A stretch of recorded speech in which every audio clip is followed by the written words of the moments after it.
My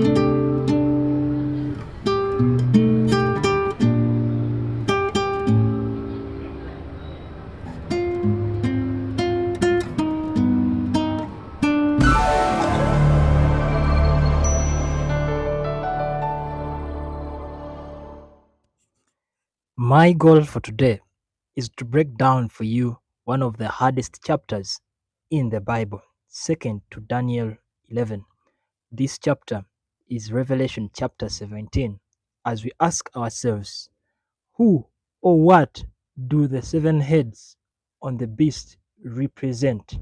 Stay tuned as we answer this question.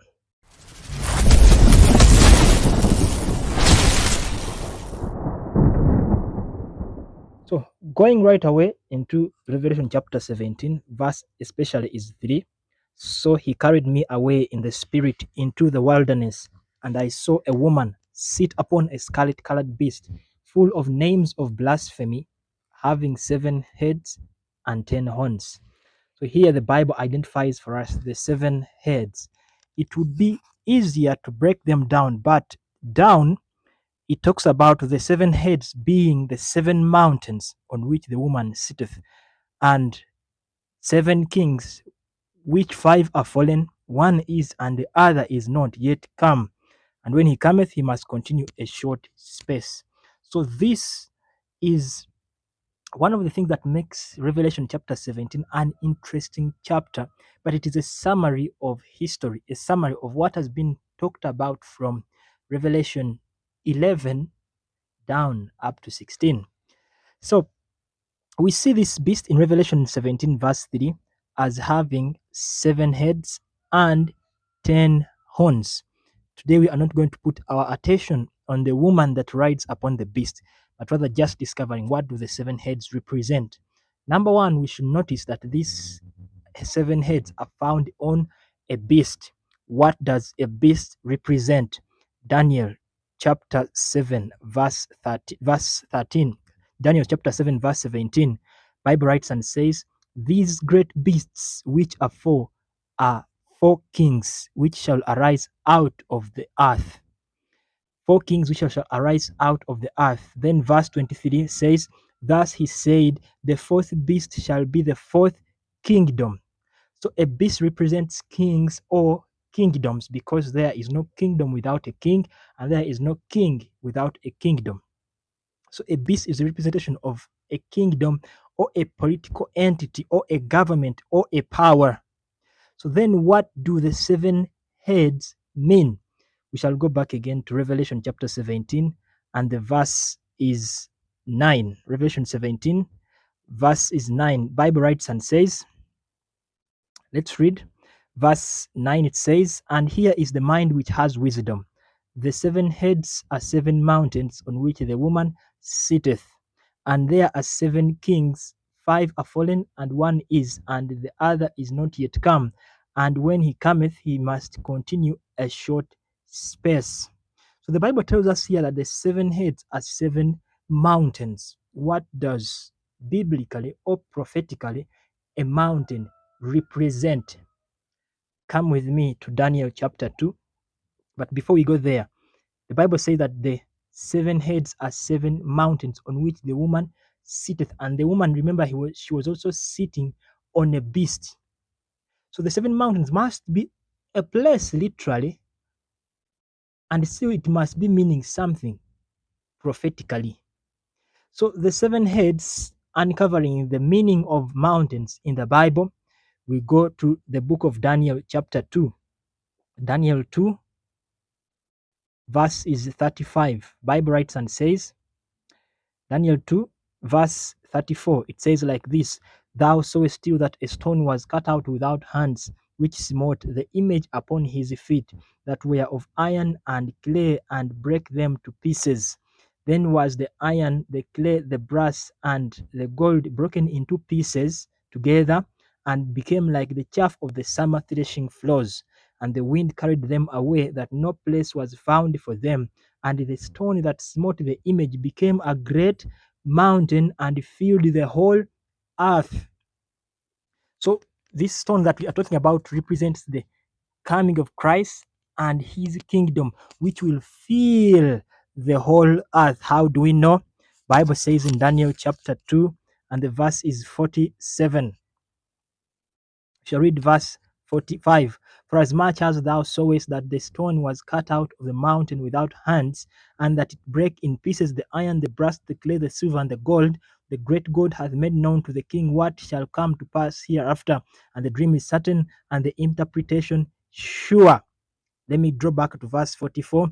And in the days of these kings shall the God of heaven set up a kingdom which shall never be destroyed, and the kingdom shall not be left to other people, but shall break in pieces. Remember, it was the stone that break in pieces the image, and consume all these kingdoms, and it shall stand forever.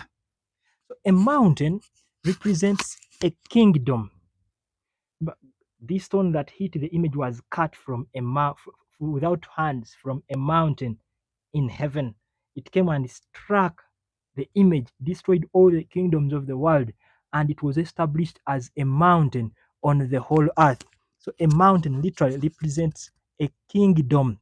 So we can say that the 7 heads on this beast represent 7 kingdoms. Let's confirm that. Revelation chapter 17 and the verse is 10. Revelation 17 verse 10, Bible writes and says, and there are 7 kings, 5 are fallen, and 1 is, and the other is not yet. And when he cometh, he must continue a short space. We have said a kingdom cannot stand without a king, and a king cannot rule without a kingdom. Daniel chapter 7 told us that the 4 beasts are 4 kings. Daniel chapter 7 verse 23 tells us that the 4th beast is the 4th kingdom. So even here in Revelation chapter 17 verse 10, 7 kings are 7 kingdoms. 5 are fallen, and 1 is, and the other is not yet come. And when he cometh, he must continue a short space. So we see that 5 have fallen. Who are these 5 that have fallen? Here we understand, or we come to a mystery key that helps us understand Revelation chapter 17. We shall go back to verse 3. Bible writes and says, so he carried me away in the spirit into the wilderness. Underline the word, the wilderness. Speaking about the wilderness, this word is mentioned somewhere in Revelation verses prior, especially chapters prior, chapter 12. Revelation 12, the verse is 6. The Bible writes and says, and the woman fled into the wilderness, where she hath a place prepared of God, that they should feed her, 1,000, that they should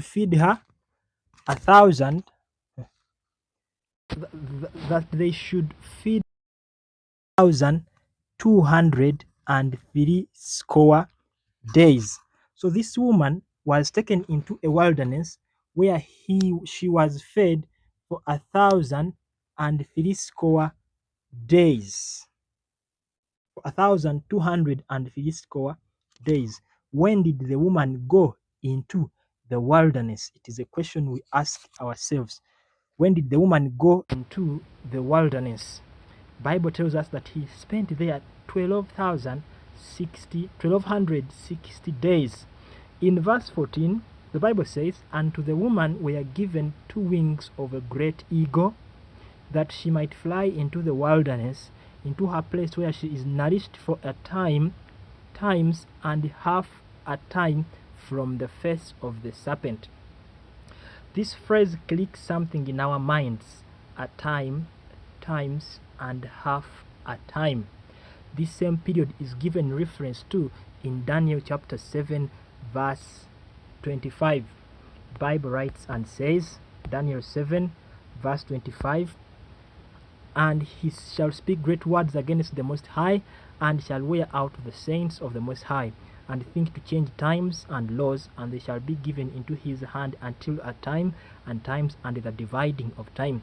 This was a prophecy about the little horn that ruled from the year 538 to the year 1798, and this little horn was the Roman Catholic papacy that ruled in that moment. That was the time times and the dividing of time. So this beast that we are dealing with in Revelation should have a historical correspondence with the horn in Daniel chapter 7, because we see they reign in similar times.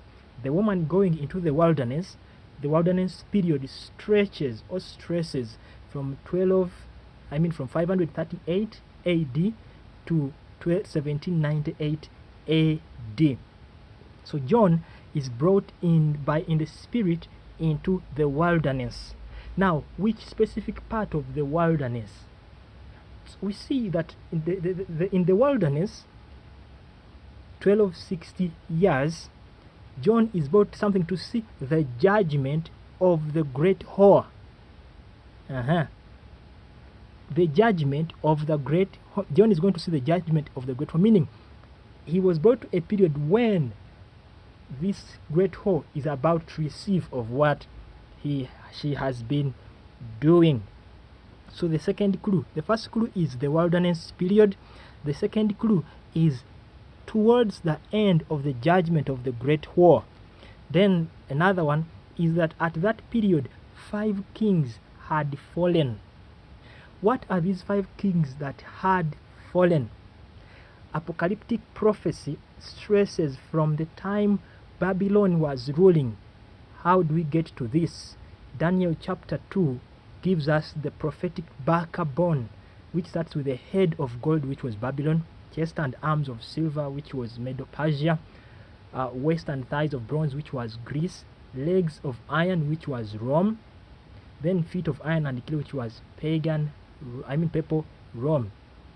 So if the head of God was Babylon, the first head, Medo-Persia, the second head, Greece, the third head, Rome, the fourth head, the fifth head is Purple Rome, which took its power from pagan Rome.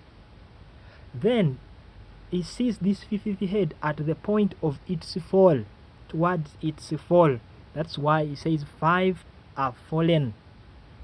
So Purple Rome was the 5th head. Then the 6th head was one that was at the end of the wilderness period.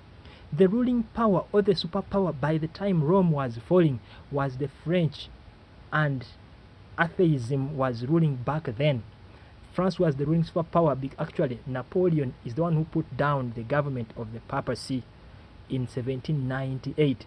That was the 6th head on this beast. The 7th head was the coming superpower, which was the superpower called America, as we shall study coming in the days in Bible prophecy.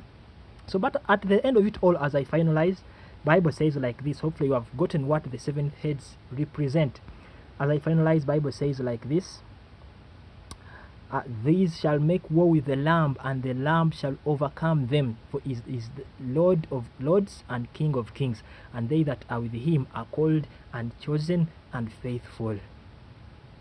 So even if these heads stand against the people of God, the promise is they shall overcome, conquer, and prosper. Praise be to God always.